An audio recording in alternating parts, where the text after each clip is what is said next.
Hello dear student, कैसे हो आप लोग और कैसी चल रही है आप लोगों की तैयारी। आज के इस वीडियो में हम 2025 बोर्ड एग्जाम के लिए क्लास 12 हिंदी का सामान्य हिंदी का मॉडल पेपर हम लेकर आए हैं, जो कि ये मॉडल पेपर आपके इस बार 2025 बोर्ड एग्जाम के लिए मोस्ट इंपॉर्टेंट मॉडल पेपर है। इसमें बताए गए सभी इंपॉर्टेंट क्वेश्चंस को अभी से आप लोग तैयार कर लीजिए। यदि आप बोर्ड एग्जाम में हिंदी में आप लोग 95 प्लस स्कोर करना चाहते हैं तो ये वायरल मॉडल पेपर है और इस बार न्यू पैटर्न पर आधारित 2025 बोर्ड एग्जाम के लिए पेपर है सामान्य हिंदी के स्टूडेंट के लिए। तो जितने भी स्टूडेंट 2025 में पेपर देने वाले हैं आज की इस वीडियो को कंप्लीट देखेंगे। यहाँ पर पेपर कोड देख सकते हैं 986 के 678 ये कोड है।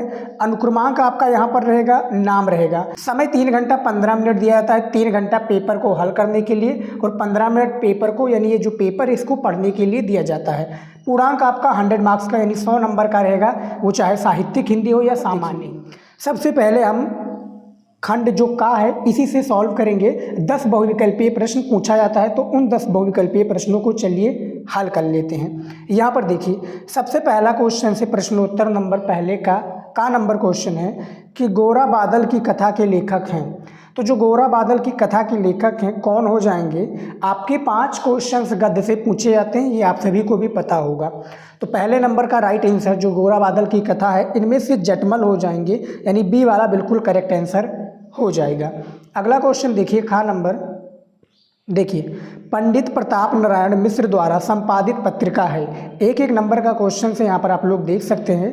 तो जो पंडित प्रताप नारायण मिश्र हैं इनके द्वारा जो संपादित पत्रिका है स्टूडेंट वो कौन सी हो जाएगी, ब्राह्मण पत्रिका हो जाएगी, यानी सी विकल्प आपका बिल्कुल सही विकल्प है।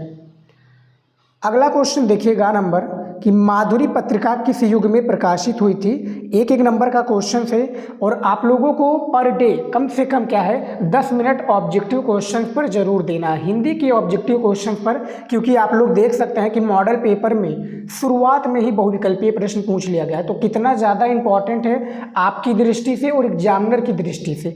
एग्जामिनर देखेगा और बहुविकल्पीय प्रश्नों में आप लोगों ने गलत कर दिया तो भैया गड़बड़ हो जाएगी, वहाँ पर नंबर आपका काफ़ी ज़्यादा कटेगा और एग्जामिनर डीमोटिवेट होगा वो अलग से। तो इसीलिए मैं कहता हूँ 10 मिनट आप निकाल कर जो है हिंदी के बहुविकल्पीय प्रश्नों पर जरूर दीजिए। गा नंबर जो क्वेश्चन है इसमें जो राइट आंसर हो जाएगा आप लोगों का क्या हो जाएगा, द्विवेदी युग हो जाएगा, यानी इनमें से बी क्वेश्चन द्विवेदी युग बिल्कुल सही आंसर है। अगला क्वेश्चन देखिएगा नंबर, यहाँ पर देखिए 1 नंबर का क्वेश्चन है कि रामचंद्र शुक्ल द्वारा लिखा गया निबंध कौन सा है। अशोक का फूल है, राष्ट्र का स्वरूप, कविता क्या है या विद्यानिवास मिश्र। तो इनमें से भैया जो रामचंद्र शुक्ल के द्वारा जो हाई स्कूल के एक प्रकार से लेखक है इनका जीवन परिचय हाई स्कूल में सबसे ज़्यादा पूछा जाता है। तो इनमें से राइट आंसर हो जाएगा सी वाला, कविता क्या है ये रामचंद्र शुक्ल द्वारा लिखा गया निबंध है। अगला क्वेश्चन है 18 नंबर, यहाँ पर देखिए वासुदेव शरण अग्रवाल की रचना है, कौन सी रचना है ये आप लोग बताइएगा। इनमें से जो हो जाएगी भारत की एकता, ये वासुदेव शरण अग्रवाल की रचना है स्टूडेंट। तो यहाँ पर आप लोग देख सकते हैं मैंने 5 गद्य के क्वेश्चंस बता दिए हैं जो कि मोस्ट इंपॉर्टेंट क्वेश्चंस हैं, ये आप लोग सॉल्व कर लीजिए। 5 गद्य से प्रश्न पूछे जाते हैं हिंदी के बहुविकल्पी में और 5 पद्य से। अगला देखिए कवि की श्रेणी वाला आ गया, यानी पद्य से 5 क्वेश्चन। प्रश्नोत्तर नंबर 6 नंबर का क्वेश्चन है कि मुकरिया रचना है, किसकी रचना है, मधुकर कवि की, कुशल राय की, अमीर खुसरो की या भट्ट केदार की। तो इनमें से जो राइट आंसर हो जाएगा वो सी हो जाएगा, अमीर खुसरो की मुकरिया रचना है। ठीक है। अगला क्वेश्चन देखिए खा नंबर क्वेश्चन है हिंदी का प्रथम महाकाव्य माना जाता है। हिंदी का जो प्रथम महाकाव्य माना जाता है किसे माना जाता है स्टूडेंट, वो आप लोगों का हो जाएगा कौन सा, पृथ्वीराज रासो, यानी सी विकल्प बिल्कुल सही हो जाएगा। अगला क्वेश्चन देखिए यहाँ पर गा नंबर, कौन सा कवि राम भक्त शाखा से संबंधित नहीं है, यानी कौन सा वो कवि है जो भैया राम भक्त शाखा से बिल्कुल भी संबंधित नहीं है। इन चारों विकल्प में से बताइए, तुलसीदास, चतुर्भुजदास, अग्रदास या नाभादास। इनमें से जो राइट आंसर हो जाएगा वो आप लोगों का कौन सा हो जाएगा, चतुर्भुज दास हो जाएंगे, बिल्कुल राइट आंसर। ठीक है। इनमें से आपका बी विकल्प बिल्कुल सही हो जाएगा। अगला क्वेश्चन देख लीजिए घा नंबर, यहाँ पर देखिए रामचरितमानस की रचना किस भाषा में हुई है ये आप लोगों को बताना है। तो भैया ये अवधी भाषा में हुई है, यानी अवध के भाषा में रामचरितमानस की रचना की गई है। किसके द्वारा की गई है ये आप लोग कमेंट में बताइए यदि आप लोगों को पता है तो। चलिए देखते हैं अगला क्वेश्चन। देखिए लास्ट हमारा बहुविकल्पीय क्वेश्चन है, अड़ा नंबर। देखिए भारत भारती की रचना विधा है, कौन सी विधा है भैया?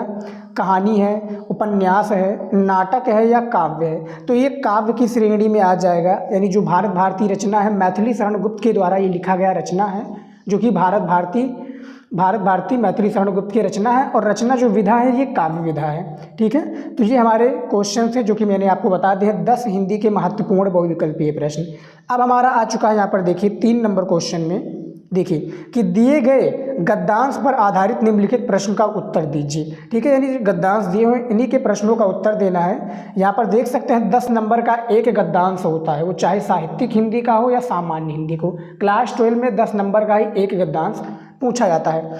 अब यहाँ पर आप लोग देखेंगे तो 2-2 नंबर का प्रत्येक प्रश्न है, यानी 2+2+2+2+ बराबर 10 लिखा है। यानी इसमें 5 क्वेश्चन दिए हुए हैं, जैसा कि यहाँ पर आप लोग देख सकते हैं। ठीक है, ये 5 क्वेश्चन दिए हुए हैं, एक प्रश्न के लिए हमें 2 नंबर दिया जाएगा। यानी ये प्रश्न को हमें आंसर देना है और हमें प्रत्येक प्रश्न का जब हम उत्तर दे देंगे तो हमें एग्जामिनर 2 नंबर देगा। तो टोटल जो हमारा 10 नंबर का गद्यांश है वो कंप्लीट हो जाएगा। तो यहाँ पर देखिए 2 गद्यांश दिए होते हैं अथवा करके।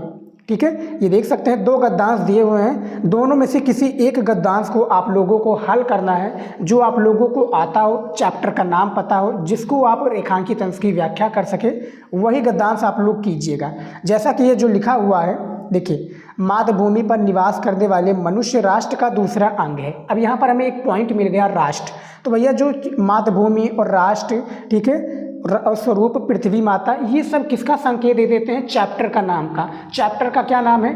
फर्स्ट चैप्टर का नाम है राष्ट्र का स्वरूप। क्या नाम है?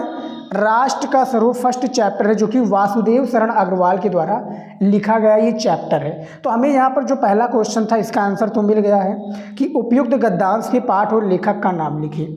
पाठ का क्या नाम है? राष्ट्र का स्वरूप। इसके लेखक का क्या नाम है? डॉक्टर वासुदेव शरण अग्रवाल। तो हमें क्या करना था? संदर्भ लिखना था। अब संदर्भ कैसे लिखेंगे इसका मैंने ऑलरेडी अपने चैनल पर वीडियो बना दिया है कि संदर्भ को कैसे हल करना है। बिना पढ़े भी संदर्भ को आप लोग आसानी से हल कर सकते हैं। तो इस वीडियो को देखने के बाद में वो वीडियो जरूर देखिएगा।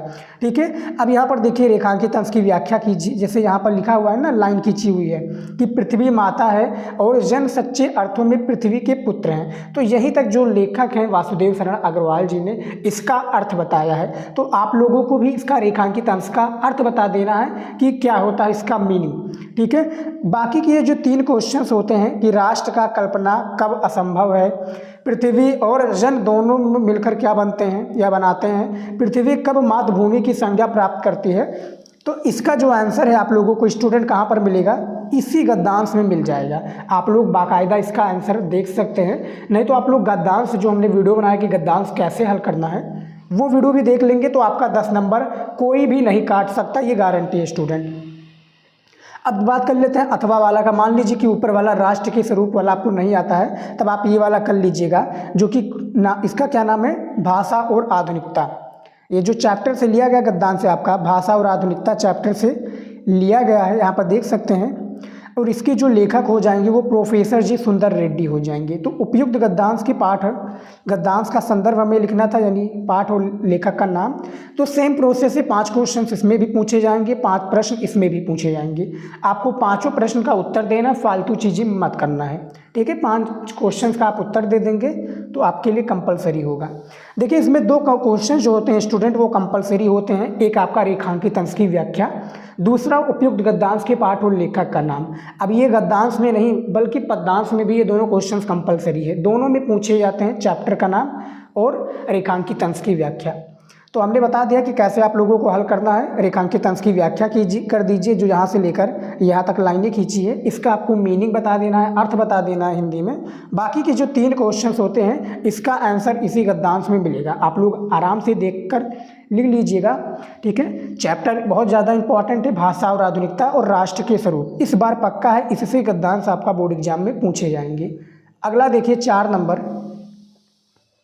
देखिए 4 नंबर क्वेश्चन क्या है कि पद्यांश पर आधारित निम्नलिखित प्रश्नों के उत्तर लिखिए। ठीक है, यहाँ पर भी आपको पद्यांश पर आधारित निम्नलिखित प्रश्नों को क्या करना है, उत्तर लिखना है। टोटल 10 नंबर का क्वेश्चन है, सेम प्रोसेस है गद्यांश की तरह ही है। फ़र्क इतना है कि उसमें क्या है, हमें रेखांकित अंश की बड़ा रेखांकित अंश की जो व्याख्या है वो बड़े में लिखना होता है, यानी बड़े में आंसर देना होता है। इसमें छोटे में होता है, छोटे में आंसर दे दीजिए, एग्जामिनर संतुष्ट हो जाएगा और आपको एक प्रश्न पर 2 नंबर दे देगा।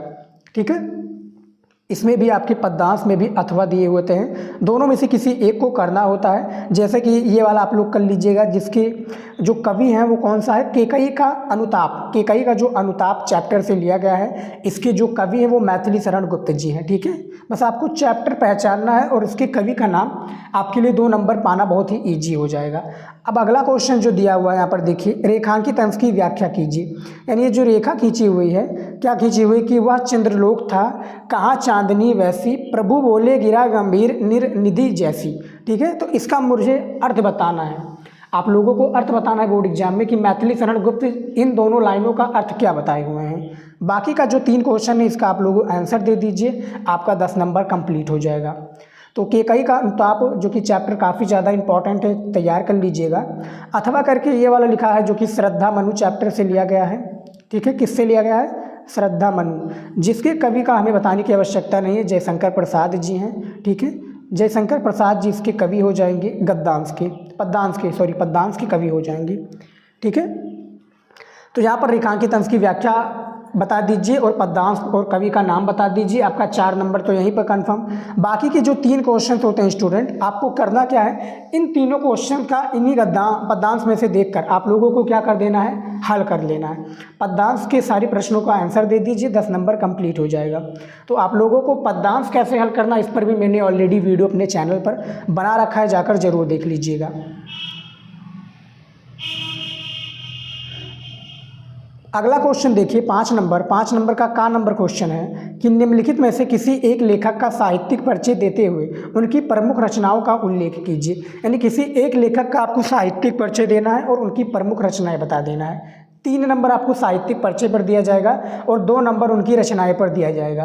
टोटल 5 नंबर का आपका जो है वो हो जाएगा, जीवन परिचय वाला श्रेणी हो जाएगा। यहाँ पर जो साहित्यिक परिचय लिखा हुआ है ना स्टूडेंट, यहाँ पर आपका जीवन परिचय भी आ सकता था कि जीवन परिचय देते हुए उनकी प्रमुख रचनाओं का उल्लेख कीजिए। तो इस बार 2025 के बोर्ड एग्जाम के लिए कौन सा जीवन परिचय इंपॉर्टेंट है, चलिए बात कर लेते हैं। देखिए सबसे पहला जो जीवन परिचय इंपॉर्टेंट है वो है वासुदेव शरण अग्रवाल जी का। लेखक की अभी बात हो रही है, वासुदेव शरण अग्रवाल जी हो जाएंगे। दूसरे हो जाएंगे प्रोफेसर जी सुंदर रेड्डी और तीसरे हैं कन्हैयालाल मिश्र प्रभाकर। तो इस बार आप लोग 2025 में पेपर देने वाले हैं, तो इन तीनों जो है जीवन परिचय को आप लोग तैयार कर लीजिए। इन तीनों में से तो एक तो कंफर्म है आप लोगों का, यानी तीनों भी आ सकते हैं, 2 भी आ सकता है और 1 भी आ सकता है। एक आएगा तो आपका 5 नंबर फिक्स है, कोई भी नहीं काट सकता, तो तैयार कर लीजिएगा। अगला देखिए खा नंबर में, यहाँ पर देखिए कि निम्नलिखित में से किसी एक कवि का साहित्यिक परिचय देते हुए उनकी प्रमुख कृतियों का उल्लेख कीजिए। ठीक है, 5 नंबर का ये कवि का जीवन परिचय है। इस बार महादेवी वर्मा जी, मैथिली शरण गुप्त और रामधारी सिंह दिनकर जी भैया कंफर्म है, ये पक्का बोर्ड एग्जाम में आएगा जीवन परिचय, इसको तैयार कर लीजिएगा। ठीक है, अगला क्वेश्चन देखिए जो कि हर साल आता है आपका ये टॉपिक, कहानी पंचलाइट अथवा लाठी कहानी का सारांश लिखिए। आपको जो पंचलाइट और लाठी कहानी, इसका आप लोगों को क्या करना है, सारांश लिखना है। अधिकतम शब्द सीमा 80 शब्दों में इसका आंसर आप लोगों को देना है। नहीं तो अथवा यहाँ पर लगा है बहादुर का चरित्र चित्रण कर दीजिए। तो जो बहादुर है, बहादुर कहाँ का है, नेपाल का एक 11 साल का लड़का है, उसका आप चरित्र चित्रण यानी उसकी विशेषताएं आप लोग बता दीजिए। तो चाहे आप ये वाला अथवा कर लीजिए या ये वाला, मिलना आपको 5 नंबर कन्फर्म है। 80 शब्दों में एक प्रश्न का उत्तर देना है। और ये जो कहानी है स्टूडेंट हर साल बोर्ड एग्जाम में पूछा जाता है, तो इसका भी मैंने वीडियो चैनल पर बनाया हुआ है, जाकर आप लोग जरूर देख लीजिएगा। अगला देखिए यहाँ पर 7वां नंबर क्वेश्चन, देखिए कि स्वपठित खंड काव्य के आधार पर किसी एक खंड के प्रश्न का उत्तर लिखिए। 5 नंबर इसमें भी दिया जाएगा। और शब्द सीमा कितना है, अधिकतम शब्द सीमा वही है 80 शब्दों में एक प्रश्न का उत्तर देना है। तो देखिए हर एक जो हमारी यूपी के स्टूडेंट हैं उनके लिए अलग अलग डिस्ट्रिक्ट में अलग अलग खंड काव्य दिए जाते हैं। जैसे कि हमारे यहाँ पर मैं बात करूँ तो हमारे यहाँ पर खंड काव्य चलता है स्टूडेंट त्यागपति खंड काव्य। त्यागपति खंड जो है खंड काव्य के आधार पर जो राजश्री की चरित्र चित्रण कीजिए, इसकी विशेषताएं बतानी है हमें, तो इस पर भी मैंने वीडियो बनाया हुआ है। और जो आपके डिस्ट्रिक्ट का खंड काव्य होगा वो आप लोग देख लीजिएगा अपने क्वेश्चन बैंक में। जो भी क्वेश्चन बैंक होगा खंड काव्य वाले सेक्शन में जाएंगे, आपको डिस्ट्रिक्ट का नाम दिख जाएगा, ठीक है। वही खंड काव्य आप लोग तैयार कर लीजिएगा। मैंने क्या है नीचे जो भी खंड काव्य इसमें दिए हुए जितने भी, चाहे मुक्ति यज्ञ हो, सत्य का जीत, रश्मिरथी, आलोक वृत्त या श्रवण कुमार, मैंने सभी खंड काव्य का वीडियो अपने चैनल पर बनाया हुआ है, जाकर आप लोग अभी देख लीजिए। मोस्ट इंपॉर्टेंट वीडियो है, ठीक है। तो यहाँ पर देख सकते हैं स्टूडेंट मैंने 50 नंबर का क्वेश्चंस कंप्लीट कर दिया है। अब हमारा आ जाता है खंड खा। खंड खा के हमारे जो कि हिंदी व्याकरण के सारे सेक्शन यहाँ से स्टार्ट हो जाते हैं। देखिए 8 नंबर क्वेश्चन में देखिए 8 नंबर का नंबर क्वेश्चन है। देखिए कि निम्नलिखित संस्कृत गद्यांश का संदर्भ सहित हिंदी में अनुवाद कीजिए। यानी जो निम्नलिखित संस्कृत के गद्यांश है आपको संदर्भ सहित इसका हिंदी में अनुवाद करना है। कितने नंबर दिए जाएंगे, देखिए 5, 2, 7 नंबर, यानी 5 नंबर आपको हिंदी में अनुवाद करने के लिए दिए जाएंगे और 2 नंबर जब आप इसका संदर्भ लिख देंगे तब आपको दिया जाएगा। तो टोटल 7 नंबर का आपका एक संस्कृत का गद्यांश होता है, ठीक है। तो ये जो चैप्टर से लिया गया है आपको संदर्भ लिखना है कि किस चैप्टर से लिया गया है, ठीक है। संस्कृत में ही आप लोगों को बताना है कि प्रस्तुत गद्य हमारी संस्कृत भाग से लिया गया है। हिंदी में इसका अर्थ बता दीजिए। हिंदी में अनुवाद करना है आपको। ये जो संस्कृत में दिया इसका पूरा अर्थ आप लोगों को हिंदी में बताना है। तो ये जो चैप्टर से लिया गया है, चैप्टर का क्या नाम है, जातक कथा। जातक कथा चैप्टर का नाम है। ये इससे लिया गया आपका पहला गद्यांश है। अब यहाँ पर देखिए अथवा इसमें भी दिए हुए हैं, दोनों में से किसी एक को करना है, चाहे आप ये महामना मालवीय वाला कर लीजिएगा। तो संदर्भ लिखने का भी तरीका मैंने ऑलरेडी चैनल पर बना दिया है। अब आप लोग इसका अर्थ आपको आना चाहिए कि इसका मीनिंग क्या होता है। जब आप ये निकालना जान जाएंगे तो आपके लिए बहुत ज़्यादा ईजी हो जाएगा, ठीक है स्टूडेंट। तो दोनों में से कर लीजिएगा जो कि आपको 7 नंबर दिलाकर जाएगा। अगला देखिए खा नंबर में। देखिए खा नंबर में क्वेश्चन क्या है कि निम्नलिखित श्लोक का हिंदी में ससंदर्भ अनुवाद कीजिए।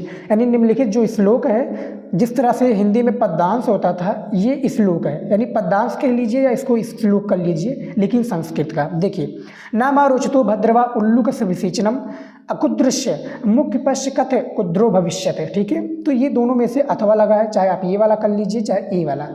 आपको संदर्भ लिखना है तो चैप्टर का नाम मैं बता देता हूँ। एक है आपका जातक कथा से, ठीक है, ये वाला ऊपर वाला जातक कथा से। और ये जो अथवा वाला है ये वाला, ये लिया गया है सुभाषित रत्नान से। सुभाषित रत्नान जो चैप्टर है श्लोक का, इससे हर साल बोर्ड एग्जाम में एक ना एक आपको श्लोक बोर्ड एग्जाम में देखने को मिल जाएगा। तो तैयार कर लीजिएगा, इस बार भी कंफर्म है। इसमें भी सेम प्रोसेस है, 2 नंबर संदर्भ के लिए दिया जाएगा और 5 नंबर इसका अनुवाद के लिए दिया जाएगा।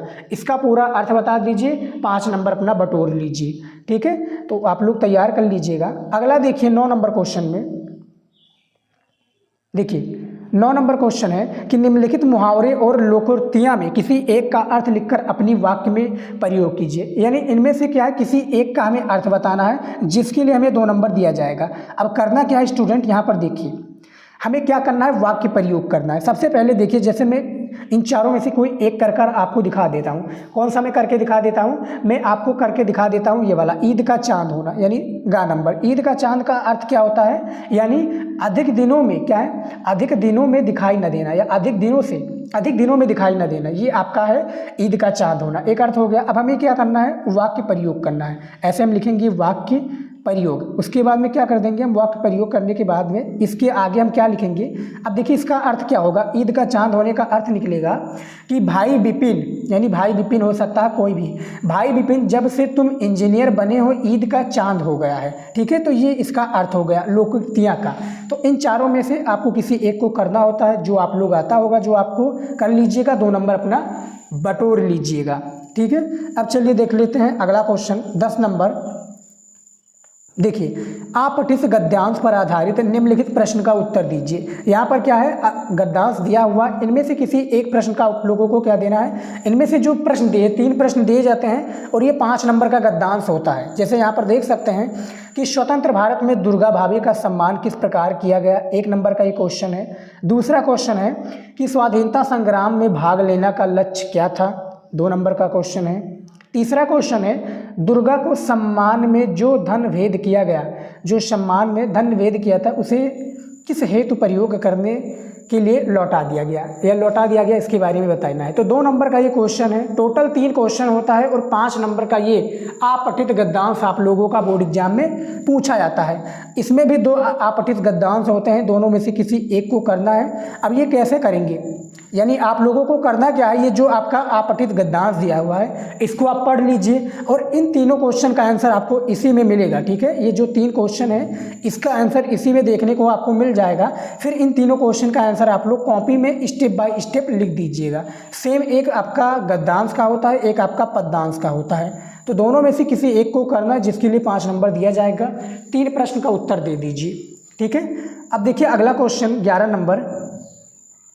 देखिए यहाँ पर 11 नंबर क्वेश्चन क्या पूछा गया है कि निम्नलिखित शब्द युग्मों का सही अर्थ वचन करके लिखिए। ठीक है, यानी हमें शब्द युग्म लिखना है। जैसे कि यहाँ पर देखिए पहला क्वेश्चन है कपट और कपाट, इन दोनों में क्या अंतर है भैया, इसका अर्थ क्या निकलेगा, तो इसका अर्थ निकलेगा सी वाला, धोखा और दरवाजा। यानी कपट और कपाट में धोखा और दरवाजा आपका बिल्कुल सी वाला राइट आंसर हो जाएगा। अगला है यहाँ पर दूसरा वाला नियति और नियत में, यानी 1-1 नंबर का ये क्वेश्चन है। जिस तरह से बहुविकल्पीय प्रश्न होता है सेम इसी प्रकार से ये भी होता है। नियत और नियति में क्या अर्थ है भैया, ये आप लोग बताइए। तो इनमें से निश्चित और भाग्य हो जाएगा, यानी ए वाला बिल्कुल राइट आंसर हो जाएगा। निश्चित और भाग्य, नियत और नियत का शब्द युग्म है। ठीक है, अगला देखिए ख नंबर में। देखिए यहाँ पर निम्नलिखित शब्दों में से किसी एक शब्द के 2 अर्थ लिखिए, यानी हमें इन तीनों में से किसी एक शब्द के 2 अर्थ लिखना। जैसे कि मैं तीर का बता देता हूँ। तीर का क्या होता है, देखिए इसका नदी भी होता है, नदी का किनारा, तट भी होता है, बाढ़ भी होता है। तो हमें 3 अर्थ बता दिया, 2 नंबर आप लोगों को दे दिया जाएगा एग्जामिनर की तरफ से। ठीक है, किन्हीं 3 में से एक को करना था। ग नंबर में देखिए कि निम्नलिखित वाक्यांश के लिए एक शब्द का चयन करके लिखिए, यानी एक वाक्यांश है और पूरा उसका क्या है, एक प्रकार से प्रश्न दिया हुआ है, उसका एक अर्थ बताना है आप लोगों को। जैसे यहाँ पर देखिए कि जिसके समान दूसरा ना हो, जिसके समान दूसरा ना हो वो क्या हो जाएगा आप लोगों का स्टूडेंट, वो आपका हो जाएगा अद्वितीय, यानी इनमें से ए विकल्प बिल्कुल राइट आंसर हो जाएगा। दूसरा क्वेश्चन है कि पीने की इच्छा रखने वाला क्या हो जाएगा आपका पिपासु हो जाएगा, यानी डी विकल्प बिल्कुल राइट आंसर, पीने की इच्छा वाली पिपासु।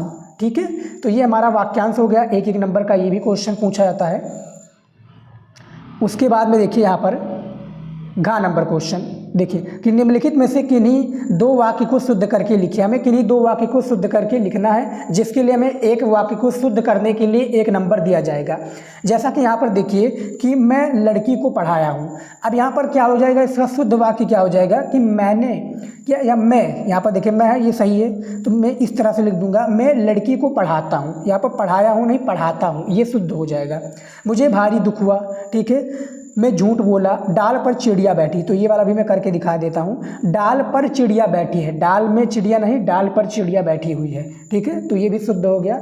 इसके लिए आपको 2 नंबर दे दिया जाएगा। 12 नंबर क्वेश्चन देखिए यहाँ पर क्या पूछा गया है कि वीर रस अथवा करुण रस का स्थायी भाव के साथ उसकी परिभाषा उदाहरण सहित लिखिए, 2 नंबर दिया जाएगा। अनुप्रियास अथवा रूपक अलंकार का लक्षण उदाहरण सहित लिखिए। ग नंबर है चौपाई अथवा रोला छंद का लक्षण एवं उदाहरण सहित लिखिए, यानी आपको परिभाषा और उदाहरण लिखना है।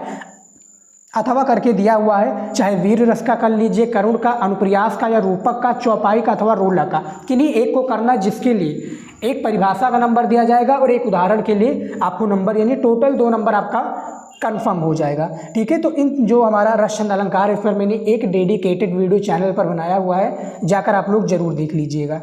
अगला क्वेश्चन देखिए यहाँ पर 13 नंबर। देखिए 13 नंबर क्वेश्चन है, 6 नंबर का आपका पत्र लेखन से रिलेटेड है। का नंबर का कि विजिलेंस समस्या के निराकरण हेतु अपने जिले की बिजली विभाग को एक शिकायती पत्र लिखिए। जो विजिलेंस समस्या से रिलेटेड हमें एक शिकायती पत्र लिखना है। अथवा करके चाहे आप ये वाला भी कर सकते हैं कि अपने क्षेत्र में प्रदूषण से उत्पन्न स्थिति का वर्णन करते हुए किसी दैनिक समाचार पत्र के संपादक को ये पत्र लिखिए। तो किन्हीं दो टॉपिक पर आपको पत्र लिखना है। पत्र कैसे लिखा जाता है ये भी मैंने चैनल पर बना दिया है, वीडियो जाकर देख लीजिएगा। बहुत ही आसान तरीका है और ये भी बताया है कि कौन कौन सा पत्र आपके बोर्ड एग्जाम में पूछे जाएंगे इस बार के बोर्ड एग्जाम में, तो तैयार जरूर कर लीजिएगा। अगला देखिए 14 नंबर क्वेश्चन, जो कि आखिरी क्वेश्चन है इस वीडियो का। निम्नलिखित विषयों में से किसी एक पर अपनी भाषा शैली में निबंध लिखिए। 9 नंबर का निबंध दिया जाता है और इनमें से किसी एक पर आप लोगों को निबंध लिखना है लगभग 250 से 300 शब्दों में। देखिए का नंबर है भारत की वैज्ञानिक प्रगति पर निबंध लिख सकते हैं। खा नंबर है पर्यावरण प्रदूषण की समस्या और समाधान पर। गा नंबर है भारत की जनसंख्या वृद्धि की समस्या और समाधान पर। घा नंबर है महिला आरक्षण की सार्थकता पर। या अड़ा नंबर है दहेज प्रथा एक सामाजिक अभिशाप। इन पांचों में से किसी एक टॉपिक पर आपको निबंध लिखना है स्टूडेंट, जिसके लिए आपको एग्जामिनर 9 नंबर देगा। तो यहाँ पर देख सकते हैं स्टूडेंट, ये जो पूरा मॉडल पेपर है सामान्य हिंदी का, ये मैंने पूरा सॉल्व करके बता दिया है। ऐसे ही इस बार यूपी बोर्ड एग्जाम में आप लोगों को सॉल्व करना है और अपना 100 नंबर कंप्लीट कर लें।